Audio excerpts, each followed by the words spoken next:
네, 안녕하세요. PR 525번째 발표 맡은 이도엽입니다. 오늘 발표할 논문은 Omnigen 2, Exploration to Advanced Multimodal Generation이라는 논문이고요. 간단하게 요약을 하면 이 논문은 다양한 이미지 생성 태스크를 풀 수 있는 하나의 유니파이드된 모델을 제안한 게 가장 큰 컨트리뷰션입니다.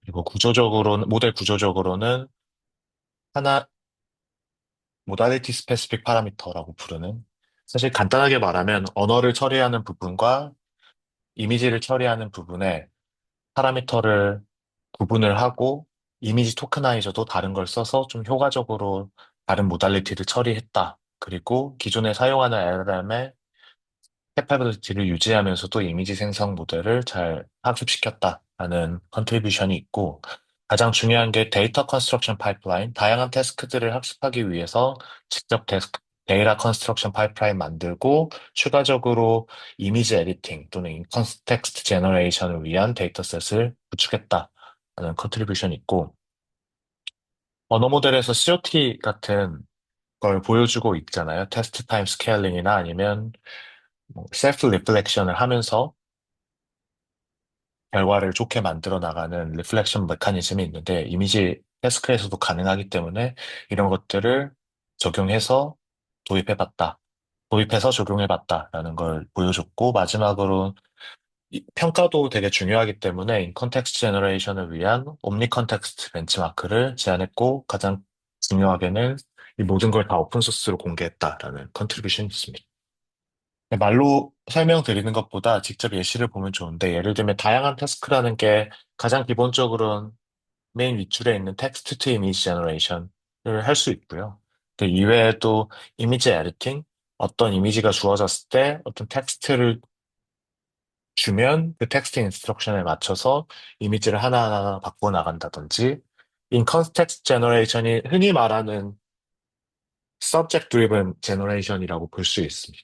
젠포 레퍼런스 같은 모델인데, 예를 들면 일론 머스크가 있으면 이 이미지를 바탕으로 인컨텍스트하게 이 이미지를 주고 얘가 어떤 걸 하는 다른 이미지 이렇게 요청을 하면 다양한 이미지들을 만들 수 있어서 컨시스턴트 캐릭터나 컨시스턴트 서브젝트 이미지 제너레이션을 할 수 있다는 장점이 있고요.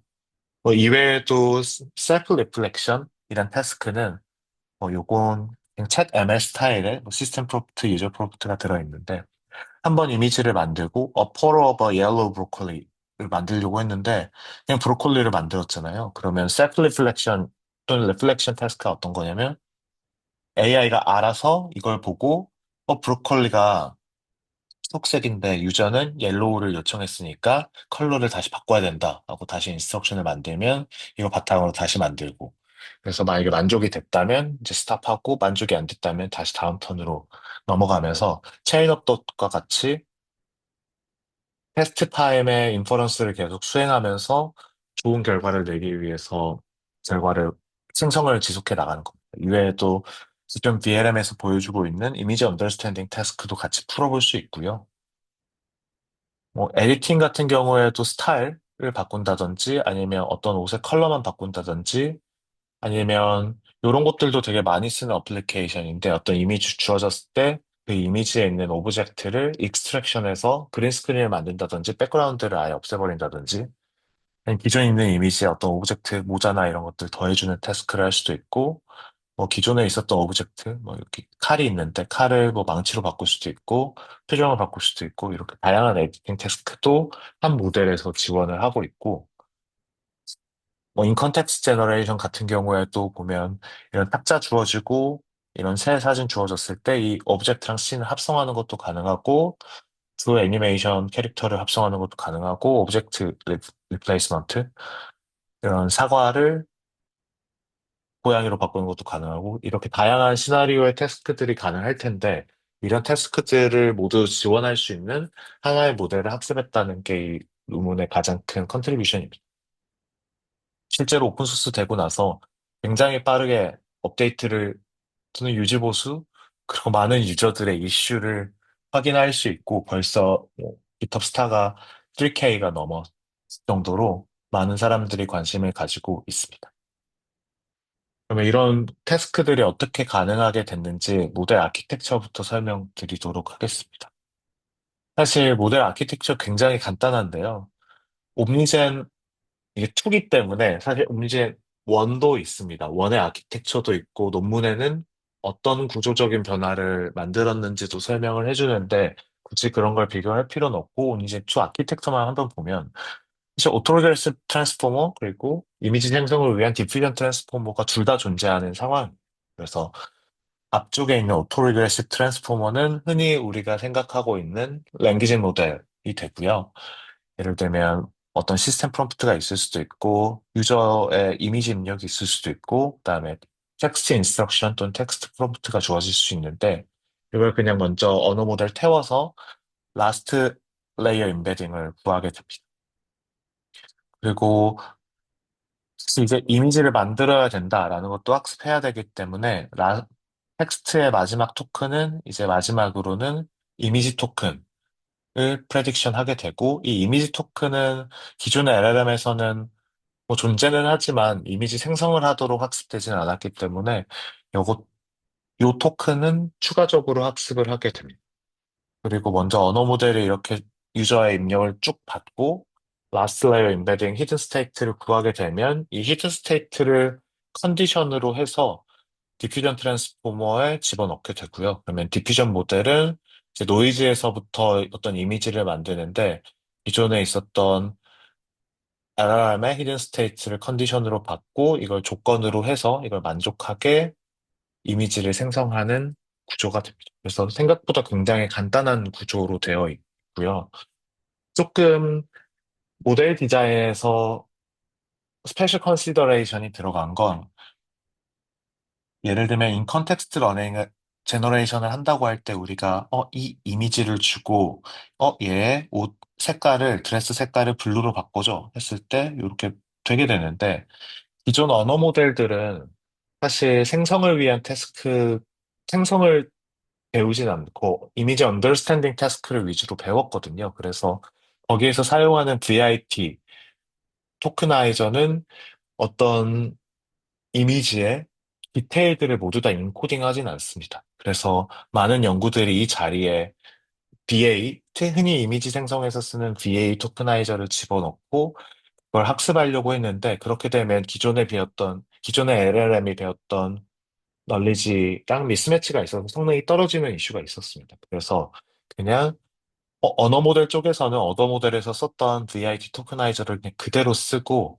대신 디퓨전 모델에서 이 이미지 입력이 있는 경우에는 VA 토큰을 추가적으로 입력을 해주는 구조를 택하게 됩니다. 그래서 오토리그레슨 모델, LLM이 사용하고 있는 이미지의 토크나이저, 그리고 디퓨전 모델이 사용하는 이미지의 토크나이저를 구분해서 사용했다는 게 가장 큰 모델 구조의 특별한 점이라고 할 수 있습니다. 조금 첨언을 드리면 여기에서 말하는 VA 토크나이저는 되게 이미지 압축만 하는 경우입니다. 그래서 고해상도 이미지가 있을 때 이미지 정보를 최대한 유지하면서 저해상도 레이턴트로 압축을 하는 역할이라서 이렇게 드레스의 컬러만 바꾸는 경우에도 다른 이미지의 디테일을 모두 다 있는 이미지 토큰이라서 VA 토큰을 여기에서 사용을 하고 있습니다. 사실 모델 구조는 굉장히 간단하고요. 네, 이렇게 멀티모달 시퀀스를 다루기 위해서 멀티모달 데이터를 다룰 수 있는 포지셔널 임베딩도 필요한데 사실 기존 뭐 QN이나 다양한 VLM에서 제한된 포지셔널 임베딩을 그대로 사용을 하고 있습니다. 그래서 여기에서도 살짝 변형해서 3D 로프를 사용하게 되는데 릴레티브 포지셔널 임베딩을 사용하게 되는데 예를 들면 이렇게 언어 데이터가 있고 이미지가 여러 장 있으면 우리가 어떤 각 토큰의 포지션을 구분할 때 이렇게 모달리티 아이덴티파이어, 그리고 이미지의 height, 이미지의 width, 이 세 가지를 인덱싱해서 각 토큰들의 위치를 표현할 수 있습니다. 예를 들면 이 렛이라는 단어는 일단 텍스트 모달리티 기준으로는 0번째, 첫 번째, 두 번째, 세 번째, 네 번째, 다섯 번째. 그리고 사이트랑 위스는 없으니까 그냥 0이라고 계속 매칭을 해주고 새로운 텍스트 토큰은 그냥 새로운 모달리티 아이덴티파이를 더해가면서 그 다음 포지션을 표현해 줄 수 있고요. 그런데 그 다음에 이미지가 나오는 경우에는 얘가 여섯 번째 인풋이었죠. 여섯 번째 인풋이라서 모달리티 아이덴티파이어는 다 6이고 같은 모달리티이기 때문에 모델한테도 얘는 다른 아이덴티파이어가 아니라 일단 같은 인풋 스페이스에 있는 거야 라고 해서 모달리티 아이덴티파이어는 공유를 해주고 대신에 이미지이기 때문에 하이트랑 위스라는 포지션이 다르잖아요. 그래서 같은 모달리티 아이덴티파이어에서 이제 하이트과 위스를 구분해주면서 상대적인 위치, 즉 물리적으로 죄송합니다. 이미지 공간 위에서 상대적인 위치를 모델이 인식할 수 있게 알려주게 되고요. 그 다음 새로운 이미지가 나왔을 때는 조금 특이하게, 이게 여섯 번째였으니까 바로 일곱 번째로 가지 않고, height 그리고 width의 맥시멈 값이 있잖아요. 그럼 여기서 보면 쪽 가로축이 좀 더 길기 때문에 하나, 둘, 셋, 네 개가 있는데, 그래서 그 다음 거는 7이 아니라, 네, 기존 모달리티 아이덴티파이어 더하기 사이즈랑 위스에서 가장 큰 값을 더해줘서 바로 모달리티 아이덴티파이를 10으로 점프하고 그 다음에도 뭐 14로 점프하고 이런 식으로 포지셔널 임베딩을 설계해서 트랜스포머를 학습을 했습니다. 그리고 요게 다고요. 그리고 파라미터 사이즈는 디피전 모델은 4 빌리언 파라미터 32레이어 정도에 되는 디피전 모델을 from scratch에서부터 학습을 했고 오토리글슨 모델은 from scratch에서 학습한 게 아니라 QN2.5 B의 3 빌리언 모델을 가져와서 초기화했습니다. 그리고 대부분 단계에서 이 VLM은 학습하지 않고 프리즈하고 새로 추가된 이미지 토큰만 학습을 하게 됩니다.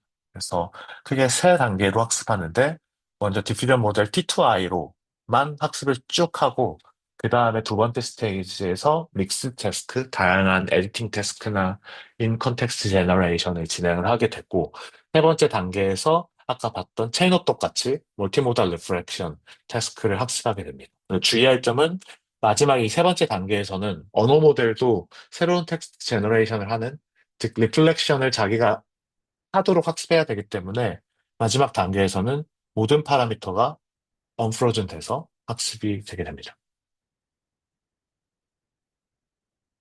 사실 이렇게 모델 구조에 대한 디테일은 그렇게 많이 설명되어 있지 않고 트레이닝이 엄청 간단한 것 같지만 사실 학습을 해보신 분들은 알겠지만 다양한 스킬들과 전략들이 들어가거든요. 근데 이런 내용들은 나와 있지는 않고 대신 추가적으로 데이터셋을 어떻게 컨스트럭션 했는지에 대한 설명이 나와 있습니다. 예를 들면 텍스트 투 이미지 같은 경우에는 publicly available dataset 되게 다양한 데이터셋들이 존재하는데 여기에서 뭐 114 million pairs를 가져와서 T2I 학습했다라고 말하고 추가적으로 8밀리언 정도는 하이 퀄리티의 저작권이 있는 이미지를 소싱해서 가져왔다라고 주장을 하고 있습니다. 그래서 T2I는 기본적으로 150 밀리언 페어를 학습을 했고요. 그다음에 멀티모달 언더스탠딩, 기본적으로 VLM을 써서 뭐 캡셔닝을 한다든지 BQA를 한다든지 하는 태스크도 풀어야 되기 때문에 라바 원 비전 데이터셋을 가져와서 사용을 했습니다. 근데 논문엔 나와 있진 않은데 대부분 단계에서 언어 모델을 프리즈하기 때문에 제 생각엔 셀프 리플렉션 태스크를 학습할 때 기존 VLM이 기존 캐패빌리티를 잃어버리지 않도록 마지막 단계에서 아마 이런 데이터셋을 추가해서 학습을 했을 것 같고요. 추가적으로 이제 사용한 데이터셋이 이미지 에디팅, 그리고 인 컨텍스트 제너레이션을 위한 데이터셋을 사용을 했는데, 이미지 에디팅도 사실 오픈소스 데이터들이 많거든요. 예를 들면, CD 데이터 에디시나 울트라 에디시나 기존에 공개됐던 데이터셋들이 있는데 이것들을 모두 다 사용했고, 네, 오픈소스 퍼블릭리 어베이러블한 데이터셋은 안타깝게도 퀄리티가 떨어지는 경우가 많습니다. 예를 들면 이미지 퀄리티가 떨어진다든지 아니면 인스트럭션 퀄리티가 떨어지거나 정확성이 떨어진다든지 하는 경우가 있어서 추가적으로 여기에서는 옴니젠2를 위한 데이터셋을 구축을 했고요. 인 컨텍스트 제너레이션 같은 경우에서도 내부에서 데이터셋을 추가적으로 구축을 해서 학습을 시켰습니다. 추가적으로 학습된 데이터셋을 살펴볼 수 있는데, 먼저 인 컨텍스트 제너레이션, 요거는 죄송합니다. 제가 오타가 있는데, 기본적으로 일단 이미지 에디팅을 위한 데이터셋을 구축을 했는데, 고품질의 데이터셋을 구축하기 위해서 비디오 데이터셋을 썼습니다. 왜냐하면 에디팅이라고 하더라도 굉장히 하이 퀄리티 에디팅을 하려면 씬들이 거의 유사하고 이제 오브젝트가 자연스러운 변화를 주도록 에디팅을 우리가 하고 싶은 경우가 많잖아요. 이런 건 페어와이즈 데이터셋을 구하기 굉장히 힘든데 비디오 안에서는 한 서브젝트나 오브젝트가 자연스럽게 변화하는 모습을 볼 수 있기 때문에 비디오 데이터셋을 이용을 했고, 예를 들면 어떤 비디오 프레임들이 쭉 있다고 가정했을 때 먼저 씬을 디텍션하고 한 씬에서 점프가 일어나지 않는 좋은 단위를 어떻게 잘 필터링하게 되면 우리가 첫 번째 프레임이랑 라스트 프레임을 보면 변화가 가장 크겠죠. 그러면 요 캐릭터가 이렇게 있었는데 같은 씬의 라스트 프레임은 이런 이미지를 보여줄 수 있잖아요. 네, 이렇게 할 때 에디팅 데이터셋을 어떻게 구축했냐면 먼저 뭐 BLM이나 뭐 그라운드 디노, 샘2 같은 걸 써서 이 서브젝트 마스크를 구하고 이 서브젝트 마스크의 바깥 부분에 있는 걸 아웃페인팅해서 일단 변화를 최대한 많이 줄 수 있습니다. 이렇게 만들어 놓고 이렇게 근데 우리가 아웃페인팅을 하면 얘가 퀄리티가 떨어질 수 있잖아요. 그래서 얘를 입력으로 쓰고 아웃풋을 같은 씬의 마지막 프레임이 되도록 하게 되면 자연스럽게 이 오브젝트를 이렇게 인풋이 주어졌을 때 이 캐릭터를 이렇게 위를 쳐다보고 눈을 감도록 바꿔라 하는 데이터 페어를 만들어 줄 수 있습니다. 이런 식으로 좀 고품질의 이미지 에디팅 데이터셋을 구축을 했고, 같은 과정에서 인 컨텍스트 에디팅도 데이터셋을 구축할 수 있습니다. 같은 예시였다고 쳤을 때, 이번에는 마지막 프레임에서도 서브젝트 마스크를 구하고, 그다음에 아웃 페인팅을 하는 게 아니라 인 페인팅을 해서 뭐 다른 인물로 바꿔줄 수 있잖아요. 그럼 얘도 좀 퀄리티가 떨어질 텐데, 이 데이터셋으로 우리가 이제 어떤 데이터셋을 구축할 수 있냐면, 첫 번째 프레임 주고, 라스트 프레임 주고, 라스트 프레임 우리가 사실 인페인팅에서 다른 인물로 바꿨잖아요. 그런데 다시, 어, 두 번째 이미지에 있는 이 캐릭터를 첫 번째 있는 캐릭터로 바꿔라 라고 학습을 시킬 수 있어요. 그렇게 됐을 때 학습시키는 아웃풋이 원래 비디오에 있던 요 이미지, 라스트 프레임이 되도록 학습을 시키면 이 두 장의 입력값을 받고 인스트럭션이 주어졌을 때 기존 비디오에 있었던 라스트 프레임을 생성하도록 학습하게 하면서 자연스럽게 인 컨텍스트 에디팅 데이터셋을 구축을 할 수 있습니다. 또 비디오 데이터셋을 이용해서 추가적으로 이런 인페인팅 데이터셋도 구축을 할 수 있는데 예를 들면 비디오 이쪽에 있었다고 쳤을 때 아까처럼 씬 세그멘테이션하고 시밀러리티 피터링해서 아, 카메라 각도가 너무 바뀌지 않는 씬 단위를 구축을 하고 거기에 이미지와 거기에서 페어와이즈 프레임을 구한다고 쳤을 때 그렇게 하면 이렇게 보시면 카메라 각도가 거의 바뀌지 않고 백그라운드도 거의 바뀌지 않은 상태에서 자연스럽게 오브젝트가 캐릭터가 다른 표정을 하는 데이터셋을 구축을 할 수 있습니다. 이런 식으로 비디오 데이터셋 안에 어떤 오브젝트 또는 캐릭터 아니면 서브젝트의 다양한 변화들, 자연스러운 변화들이 있기 때문에 필터링을 좀 스마트하게 적용을 하게 되면 고품질의 이미지 에디팅 데이터셋을 구축할 수 있고 요걸 이용해서 모델을 학습했다고 저자들은 이야기를 하고 있습니다. 실제로 이렇게 추가적으로 구축된 데이터셋은 모두 오픈소스로 어제 공개되어 있어서 관심 있으신 분들은 찾아보셔도 재밌을 것 같습니다. 네, 그리고 뭐 추가적으로 비디오 데이터셋을 엄청 적극적으로 활용하는데 인트라씬 인터립 시퀀스, 인터씬 인터립 시퀀스를 만들 수도 있는데요. 예를 들면 이 첫 번째 예시 같이 얘는 같은 씬에서 캐릭터가 다른 표정들을 짓고 있는 데이터셋을 구축도 할 수 있는데, 근데 그 다음 씬에서는 카메라 각도도 바뀌고 씬의 구조도 바뀔 수 있는데, 같은 캐릭터가 나올 수 있잖아요. 이런 데이터셋도 구축을 해서 똑같이 인컨텍스트 제너레이션을 할 수 있게 학습을 했다고 합니다. 그리고 데이터 레이블링을 위해서는 MLRM을 적극적으로 활용해서 연속된 프레임에 페어를 주고 어떤 변화가 있는지, 뭐 오브젝트 액션이 바뀌었는지, 비헤이비어가 바뀌었는지, 아니면 인바이러먼트나 백그라운드가 바뀌었는지, 아니면 어피어런스가 바뀌었는지 언어 모델을 이용해서 캡션을 다 만들어서 학습을 했다고 합니다. 마지막으로 이밸류에이션도 중요한데 이밸류에이션을 위해서 벤치마크 데이터셋도 만들었고 싱글 이미지, 레퍼런스 이미지가 주어지는 경우, 멀티플 레퍼런스 이미지가 주어지는 경우, 아니면 어떤 씬을 주고 새로운 캐릭터나 서브젝트를 합성하는 경우, 이 세 가지로 태스크를 나눠서 벤치마크를 컨스트럭션 했고, LLM이랑 휴먼 어노테이션을 이용해서 하이 퀄리티 벤치마크를 구축했다라고 이야기를 하고 있습니다.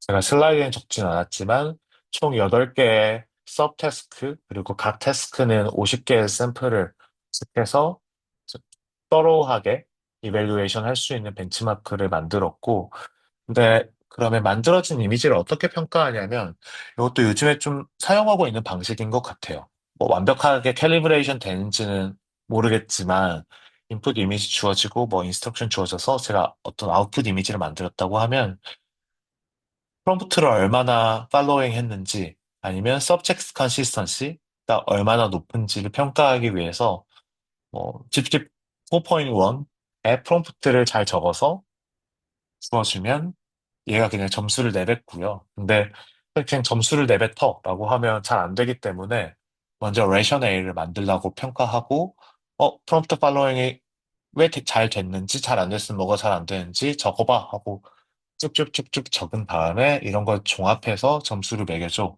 라는 순서로 스코어링을 하고 이 스코어를 바탕으로 평가를 하게 됩니다. 제가 직접 돌려보진 않았는데 저자들 말로는 생각보다 잘 팔로잉하고 사람이 평가하는 거랑 코릴레이션이 높아서 쓸만하다라고 주장하고 있습니다. 그래서 실험 결과를 보면 다양한 기존에 있었던 VLM 또는 유니파이 모델이랑 비교했을 때 준수한 성능을 보여주고 있고 파라미터 수가 그렇게 크지도 않는데도 언더스탠딩부터 이미지 제너레이션, 이미지 에디팅, 인컨텍스트 제너레이션 그래서 모든 분야에서 쏟다는 아니지만 굉장히 좋은 밸런스의 퍼포먼스를 보여주고 있는 걸 확인할 수 있습니다.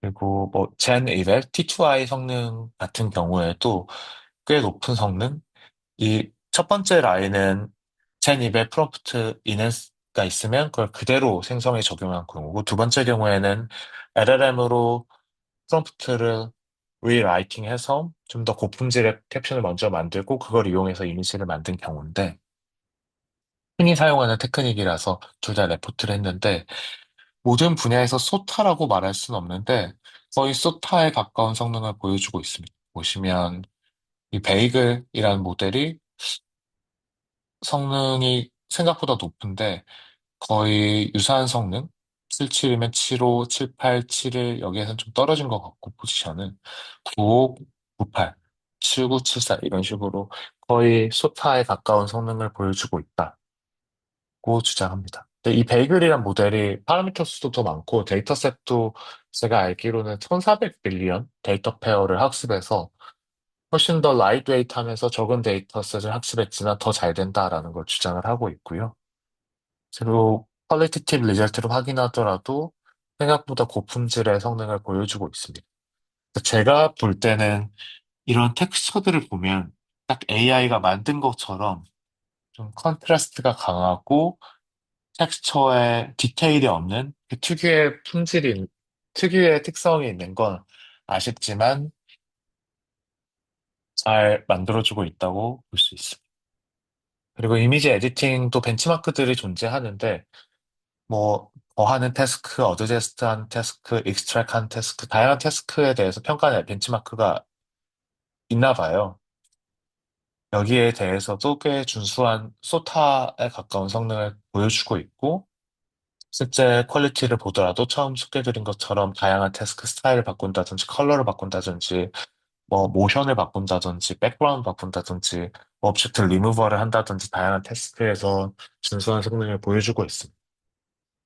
그리고 omni 컨텍스트 벤치마크를 보더라도 이미지 한 장 주어진 경우, 여러 장 주어진 경우, 씬을 주어지고 뭐 오브젝트를 더하는 경우에서 서브젝트를 더하는 경우에 또 굉장히 오픈 소스 모델에서는 소타 성능을 보여주고 있어서 옴니젠 2가 이런 인 컨텍스트 제너레이션에서는 훨씬 더 좋은 성능을 보여주고 있다라는 걸 보여주고 있고, 이제 역시 클로즈 소스 모델들 예를 들면 최근에 뭐 플럭스는 공개됐지만 맥스는 공개는 안 됐는데 플럭스 컨텍스트나 아니면 GPT-4 5보다는 좀 떨어지는 성능을 보여주고 있습니다. 아무래도 모델 파라미터나 합축시킨 데이터셋의 양이나 퀄리티가 훨씬 달라서 그럴 수는 있을 것 같습니다.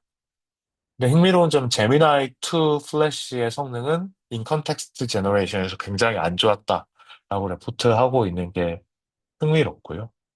그래서 총평을 하면 오픈소스 중에서는 대부분 태스크에서 소타 가까운 성능, 또 아니면 소타가 아니더라도 뒤떨어지지 않는 성능을 보여주고 있어서 오픈소스 중에서는 가장 쓸만한 모델이면서 라이트웨이트하다는 걸 주장하고 있고 클로즈드 모델보다는 좀 더 떨어진다고 볼 수 있을 것 같습니다. 결과들, 처음 소개드렸던 결과들. 마지막으로 self reflection and correction 어떻게 학습하고 어떻게 되는지 보면 예를 들면 a pot of 레지 of a baseball bat 하면 여기 레지를 만들었지만 죄송합니다. 레지 프리지를 만들었지만 프리지가 사실 야구 배트 위에 있어야 되잖아요. 근데 그냥 프리지만 딱 만들어서 잘못 만들었는데 언어 모델이 이걸 보고 얘는 refrigerator above a baseball bat이어야 되는데 잘못됐다 하고 please add a baseball bat below the fridge 하고 텍스트 제너레이션 하고 다시 이미지 토큰이 나오면 이거 바탕으로 다시 만들고 이제는 다 유저 리콰이어먼트가 만족됐다 하고 제너레이팅 멈추겠다. 이렇게 학습이 잘 된 걸 볼 수 있습니다. 그래서 여기에서도 어퍼업 3 피자스 했는데 처음에 한 판 만들었다가 한 판밖에 없다 해서 다시 세 판 만들고 이런 어떻게 보면 좀 신기하고 어떻게 보면 요즘 LLM 발전에서는 충분히 기대할 수 있는 리즈닝 퍼포먼스를 보여주고 있습니다. 네, 셀류 케이스도 존재하는데 보면 뭐 a pot of yellow dining table and a pink dog. 근데 잘 만들었거든요. 잘 만들었는데 오버 리플렉션 한다고 여기에서 표현을 하는데 어 걔는 분홍색인데 disable pink clothing or accessories를 안 입고 있어서 만들어라 하고 과도하게 뭔가를 요구를 하게 되거든요. 이런 경우에는 페일리어 모드에 작동해서 사실 이거 잘 만들었는데 이제 다른 이미지 만들고 또 이제 걔가 옐로우 다이닝 뭔가 아래 있어야 되는데 그렇지 않네 하고 다시 만들고 죄송합니다. 뭐 체어 위에 올라와 있어서 다시 만들고 그랬더니 갑자기 이제 테이블 위에 올라가게 만들어 버리고 이런 식으로 오버 레플렉션을 하면서 페일리어 모드가 작동하는 경우도 있다. 네, 거의 이런 시도를 한 건 이 논문이 처음에 가깝기 때문에 충분히 연구를 하면 될 것 같다라고 저자들은 주장을 하고 있습니다. 그리고 마지막으로 리미테이션 보면 중국 연구진들이 만든 논문이라서 중국어 테스트도 많이 해보는데, 보면 오리지널 이미지가 이렇게 주어지고, Make him smile 이라고 했을 때는 기존의 이미지를 잘 유지하면서 웃게 잘 만들거든요. 근데 이 한자 세 개 찾아보니까 같은 의미더라고요. 글을 웃게 만들어라. 이런 뜻인데, 보면, 이- 영어로 프롬프트 줬을 때랑 다르게 이미지 결과가 많이 바뀌는 걸 볼 수 있습니다. 그리고 뿐만 아니라 팔도 바뀌었고, 팔이 좀 이상해졌죠. 원래 자연스럽게 기존 구조를 유지했는데, 팔의 모양이 바뀌어서 좀 에스테틱 퀄리티가 떨어지게 바뀐 걸 확인을 할 수 있습니다. 이래서 아직까지는 영어가 아닌 다른 언어를 집어넣었을 때 퀄리티 디그레데이션이 있어서 이런 한계점이 있다라고 말을 하고 있고, 이외에도 입력되는 이미지, 오리지널 이미지의 레졸루션을 줄인다던가 노이즈를 좀 섞어줬을 때 되게 센시티브하게 퀄리티 디그레데이션이 존재한다던가, 아니면 저해상도 이미지를 주어졌을 때 아웃풋 이미지에도 이런 블러리한 게 좀 낀다던가 하는 한계를 보여주고 있습니다. 그리고 휴먼 포즈에 대해서 아직 잘 안 된다라는 것도 좀 제안을 하고 있고요. 메이킹 팻 하니까 포즈가 다 바뀌어버린다든지, 메이킹 디너 한다니까 그대로 나와버린다든지, 아니면 쇼러라고 했는데 그냥 똑같은 이미지 뱉어버린다든지, 이런 식으로 휴먼 포즈에 대한 퀄리티는 아직까지는 엄청 높진 않다라고 주장을 하고 있습니다. 마지막으로 여러 장의 이미지가 주어지게 되는데, 사실 젠포 레퍼런스 같은 모델에서도 이런 이미지 1, 이미지 2 이런 식으로 태깅할 수 있는 기능을 같이 제공하고 있는데, 여기에서도 보면 이미지 1에 있는 새, 이미지 2에 있는 책상이라고 명시를 하면 되게 잘 만들어지는데, 이 얘네들이 학습할 때 어떻게 학습하는지는 모르겠는데, 이 모델은 이미지 1, 이미지 2 이런 태그를 없애버리면 아예 안 된다고 하더라고요. 근데 사실 모든 모델이 그런 건 아니고, 아마 학습할 때 이런 걸 고려를 했으면 잘 됐을 수도 있는데, 아마 저자들은 큰 고려를 안 해서인지 아닌지는 잘 모르겠지만 디테일이 없어서 이런 이미지 태그를 제외하면 성능이 떨어지는 걸 보여주고 있습니다. 이런 한계점들을 마지막으로 지적하고 논문이 끝나고요. 그래서 요약을 하게 되면 프리트레인 MLLM이랑 디퓨전 모델을 잘 엮어서 옴니젠 2를 잘 만들었다. 그리고 한 태스크만 푸는 게 아니라 다양한 태스크를 풀 수 있도록 하는 유니파인 모델을 만들었다라는 시타점이 있고, 뿐만 아니라 결국엔 데이터가 제일 중요하고 내가 풀고 싶은 태스크가 있으면 그 태스크 데이터 컨스트럭션 하는 게 제일 중요하기 때문에 in context generation 그리고 에딘팅 데이터셋을 비디오 데이터셋을 바탕으로 만들었고, 고품질의 퀄리티를 유지하기 위해서 다양한 프리 앤 포스트 프로세싱을 적용했다라는 결론이 있습니다. 그리고 마지막으로 테스트 타임 스케일링 또는 체인 오브 더가 같은 셀프 리플렉션을 하기 위해서 리플렉션 데이터셋도 직접 구축해서 학습을 했다. 그리고 아직 완벽하진 않지만 앞으로 MLM을 스케일업 한다든지 아니면 reinforcement learning을 적용해서 품질을 더 높일 여지가 있다라고 이야기하면서 논문을 마무리하고 있습니다.